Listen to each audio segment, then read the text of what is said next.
Okay, let's unpack this.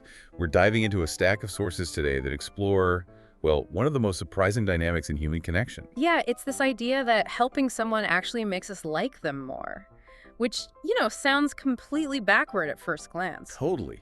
You'd think getting a favor makes you grateful, Right. but these sources, they really dig into how doing the favor often builds a stronger bond, psychologically anyway. Exactly. It's subtle stuff, but it's working away under the surface in friendships, how businesses try to, hook you in. And even in classic literature, like detective novels, Yeah. it's a really potent social lever. So our mission today is basically to nail down the core mechanism behind what's called the Benjamin Franklin effect, or BFE. Right, named after the man himself. We'll look at its roots, compare that to how it's used now, and then explore how it impacts social integration. We've got a fascinating study on international students in the Philippines for that part. Okay, so let's pin down that definition first. The Benjamin Franklin effect. It's this psychological thing where if you do someone a favor, you might actually start feeling more positive about them. Even if you didn't like them much to begin with, or felt neutral. Yeah. And Franklin, he apparently wrote about using this himself, asking to borrow a rare book from a political rival deliberately. Mm-hmm. He understood that making the rival put in some effort, finding the book, lending it, worrying about getting it back, it made the rival invest psychologically in their, relationship. Let's make it more relatable. The sources give this workplace example. Say you've got this coworker, Alice. Okay. Maybe you don't click. Maybe she just kind of gets under your skin. You actively maybe dislike Alice, Right. but then she's in a real bind, needs help on a big presentation, asks you, and, well, you agree to help her out. And that's the moment. That's where your attitude starts to shift. And it's all down to something called cognitive dissonance. Ah, cognitive dissonance. Explain that a bit. Well, you basically have two thoughts clashing in your head. One, I don't like Alice.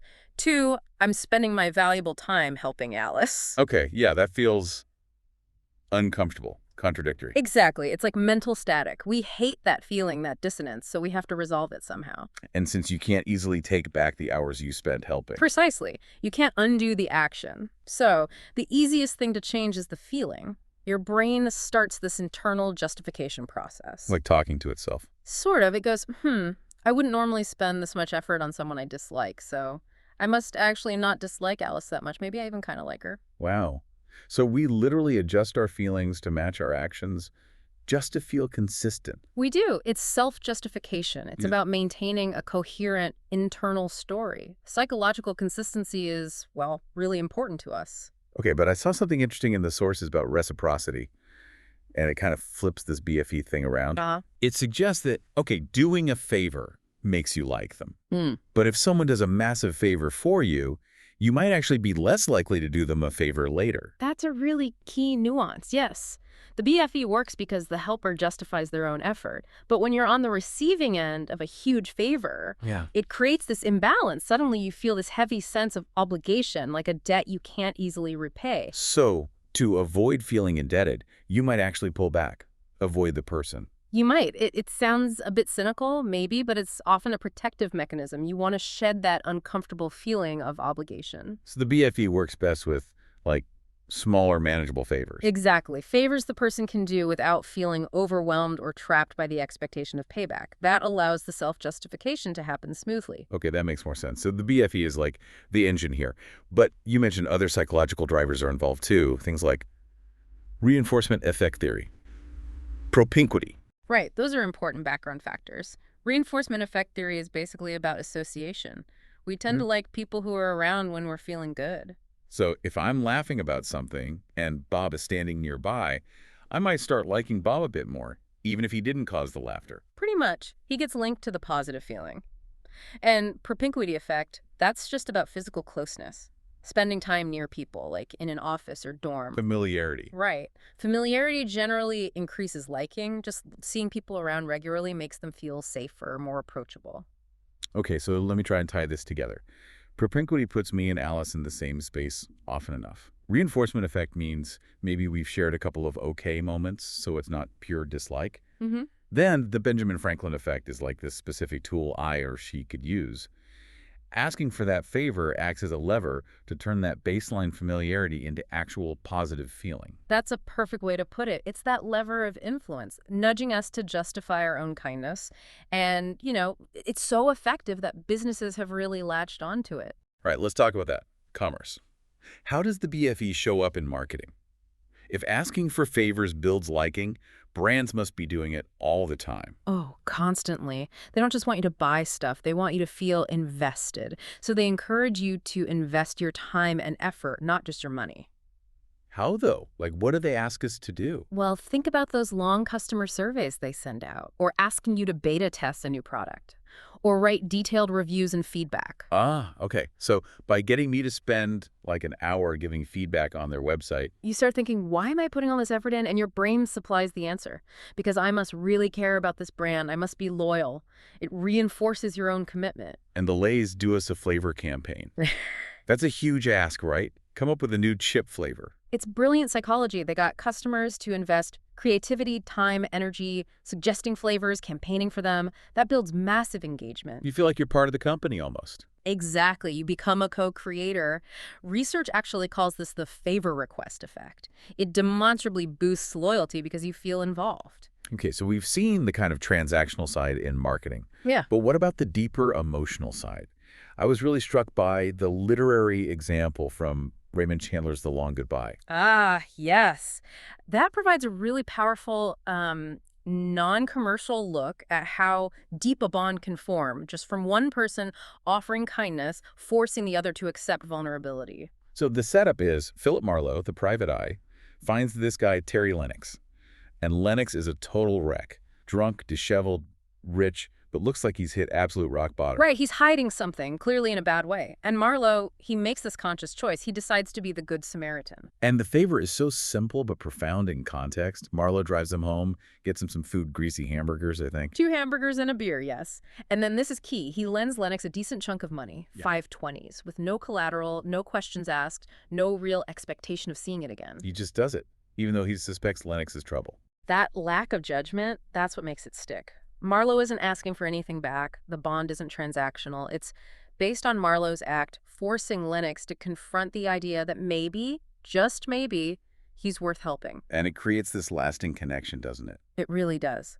Lennox eventually repays the money, but more importantly, he leaves this expensive, empty suitcase with a gold key with Marlowe for safekeeping. Like a symbol. A symbol of that moment, that connection. A reminder, as Lennox puts it later, of a time I was not a complete bum. And later, when their paths cross again under very different circumstances, Lennox actually points back to that initial kindness. He says Marlowe deeply touched him. And the crucial line, I never judged you. That initial act of kindness that favor Marlowe did created a loyalty in Lennox that overshadowed everything else. Because Marlowe helped him, Marlowe had to be okay in Lennox's mind. The kindness justified itself for the recipient in that case. Wild. It shows the emotional weight this can carry. It's not just about liking someone more. It can forge real loyalty. Okay, so taking that emotional depth, let's shift now to a broader social context. The study on international students in the Philippines. How does this BFE mechanism play out when people are trying to build friendships across cultures? Right. This was a qualitative study looking at students from places like China, Indonesia, various African nations. They used this functional model of friendship and found basically 3 ways these students formed connections. And the BFE, or the lack of opportunity for it, was pretty central. Okay, what was the first category? The easiest were co-national friendships, sticking with people from your own country. Makes sense, right? Shared language, culture, maybe even food preferences. Comfort zone. Totally. Provides instant emotional support, helps with homesickness. But the downside, the sources noted, is that relying too heavily on these ties can actually slow down adaptation to the host culture. You stay in your bubble. Okay, second category. Multinational friendships. So connecting with students from other foreign countries, but not the host country. These often formed around shared activities, religious events, trips, clubs. And the BFE popped up here. Explicitly, yes. The study found these friendships were really strengthened by acts of kindness. Things like lending money, sharing notes, helping someone who got hurt, small favors cementing the bond across different backgrounds. Demonstrating the BFE works even without a shared native culture. Mm-hmm. And the third category, this sounds like the toughest one. Host-national friendships. Connecting with local Filipino students. This was the most challenging, but also, according to the study, the most beneficial. Beneficial how? Better cultural adjustment, help with academics, and importantly, higher overall life satisfaction reported by the students who managed it. Some even ended up wanting to stay, marry, work there. Strong connections really rooted them. But you said it was challenging. What were the roadblocks? It seems like the obstacles were often the opposite of what the BFE needs to work. Exactly. The BFE needs an opportunity for that exchange of favors, that interaction, and those opportunities were often blocked. Well, first, simple limited engagement. The local students often stuck to their own established groups. The international students felt like outsiders, like the door was kind of closed. Hard to ask for a favor if you can't even start a conversation. Yeah, makes sense. Then, linguistic barriers. Locals sometimes spoke Tagalog amongst themselves, even with international students present. Whether intentional or not, it sends a message of exclusion. Right. Makes it hard to participate or feel welcome enough to, say, ask for help understanding something. And even small social things. Inconsiderate behavior, the study called it, like rushing off to get food at gatherings without waiting, making guests feel awkward or like they have to scramble. Oof, yeah, that prevents relaxed interaction. And even dietary differences. Yeah. Simple things like finding the local food too salty or sweet could limit participation in social events where food was central. All these little things shut down the chances for positive interaction and, well, favor exchange. So no chance for propinquity to build comfort, and definitely no chance to ask for that small favor that could trigger the BFE. The very first step was often missing. Precisely. The opportunity for that calculated vulnerability, asking for, offering help, just wasn't there consistently with the host nationals. Which brings us back to the bigger picture, right? This deep human need to belong. When we're in a new place, cut off from our usual support, we try and form new connections. Transference, the sources called it. That's right. We displace those emotional needs onto new people. Co-national friends provide that immediate comfort, that psychological safety net. But for real adjustment, for that higher life satisfaction. It's about building those ties, even weak ones, with the host community. Exactly. The Benjamin Franklin effect is a potent tool for doing that, a lever for connection. But crucially, you need the opportunity to pull that lever. You need the space for that exchange to happen. So the sources really drive home that asking for help, or offering it without judgment like Marlowe did, isn't weakness. It can be a strategic act of vulnerability that actually builds bridges. But it only works if we can get past those initial barriers, the language gaps, the social awkwardness, the tendency to stick with our own groups to create the space where that vulnerability feels possible. And you know, that leads to a really interesting final thought, especially regarding that student study. We often focus on deep, strong friendships. But the sources, particularly referencing Walsworth et al., highlighted the surprising power of weak ties. Weak ties, like acquaintances. Yeah. Having a higher percentage of host national friends, even if they were just weak ties, correlated strongly with higher social and cultural satisfaction for those students. Huh. Why would that be? Well, it makes you wonder, doesn't it? Could it be that casual, low-stakes interactions, small favors, simple greetings, holding a door, are actually more effective for overcoming broad cultural barriers and fostering a general sense of belonging? Because they're easier, less pressure. Maybe. They're easier to offer, easier to receive, easier for our brains to justify using that BFE logic without creating that heavy burden of obligation you get with big favors. Perhaps lots of small, frequent acts of kindness are more scalable, more effective for community building than grand gestures. That's definitely something to chew on. So maybe the challenge for you listening isn't just about identifying one big favor to ask or give. Right. Maybe it's about noticing the small opportunities. What tiny, easy favor could you ask someone you'd like to connect with? Or what simple, everyday kindness could you offer someone new? Or even a stranger? Give it a shot. You might be surprised by the effect it has on them, and maybe even more on you.